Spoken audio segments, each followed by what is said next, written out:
Malaman Pitulikuh merupakan pusaka lama milik Skalabrak kuno. Pada masa kekuasaan Ratu Skomong, setiap bulan bara ke-14 di bulan Hali, purnama ke-14 pada bulan 11, dilakukan upacara persembahan kepada sang dewa yang dikenal dengan upacara Hikau. Upacara tersebut dipimpin langsung oleh sang Ratu Agung, Ratu Skomong. Untuk pelaksanaan upacara Hikau, Ratu Skomong menitahkan agar kepada seluruh penduduk negeri untuk melakukan benderang negeri. Sehingga untuk menghadapi upacara Hikau, seluruh penduduk negeri dari jauh-jauh hari telah mengumpulkan batok kelapa sebanyak-banyaknya, seakan berlomba untuk menyuguhkan yang terbaik pada malam tersebut. Tiba bulan purnama, seluruh negeri terang benderang. Dari atas disirami cahaya bulan, sementara di bawah pada setiap halaman rumah penduduk terdapat penerangan dari susunan-susunan batok kelapa yang dibakar dan diperhitungkan baru padam menjelang terbitnya sang fajar. Malam itu begitu indah dan meriah. Ada tabu-tabuhan, tarian, dan rapal mantra pujian kepada dewa.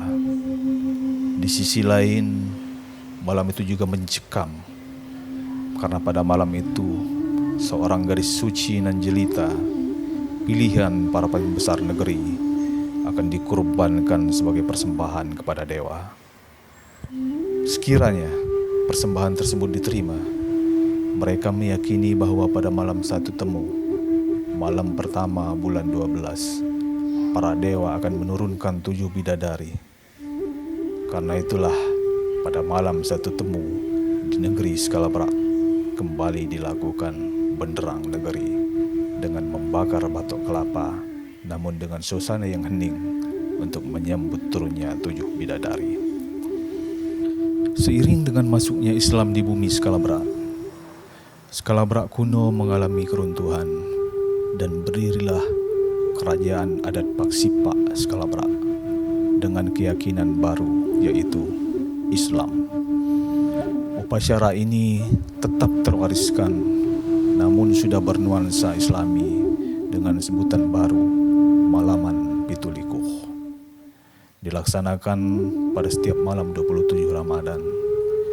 Para bangsawan kerajaan atas titah dari Paduka Yang Mulia Saibatin Peniakan Dalem beliau berkumpul di Gedung Dalem dengan para penduduk negeri untuk melakukan salat tarawih dan dilanjutkan dengan puja-puji kehadiran Allah Subhanahu wa taala, bermunajat bagi keselamatan dan kesejahteraan di dunia dan akhirat.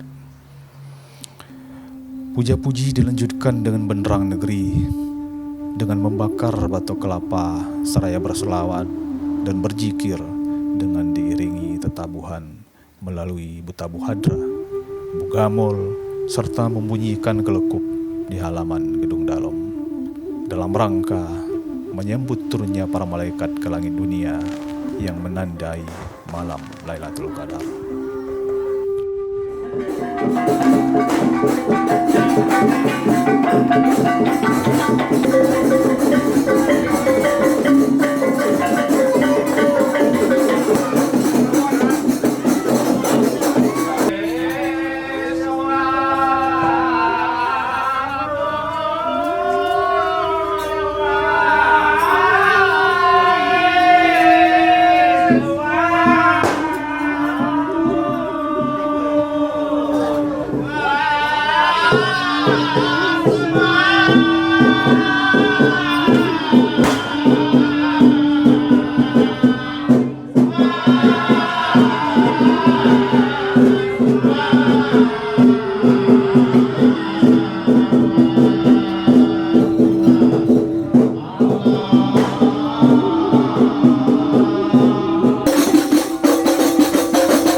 Pada malam menjelang 1 Syawal, kembali dilakukan benderang negeri, disebut malaman Mukadibi.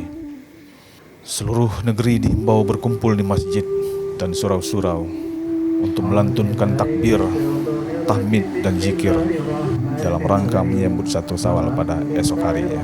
Pada malam itu, para paduka yang mulia Sultan di Skalabrak menitahkan kepada seluruh penduduk negeri untuk mandi menjelang subuh, yang dimaksudkan untuk mandi sunnah dalam rangka akan melaksanakan sholat Idul Fitri.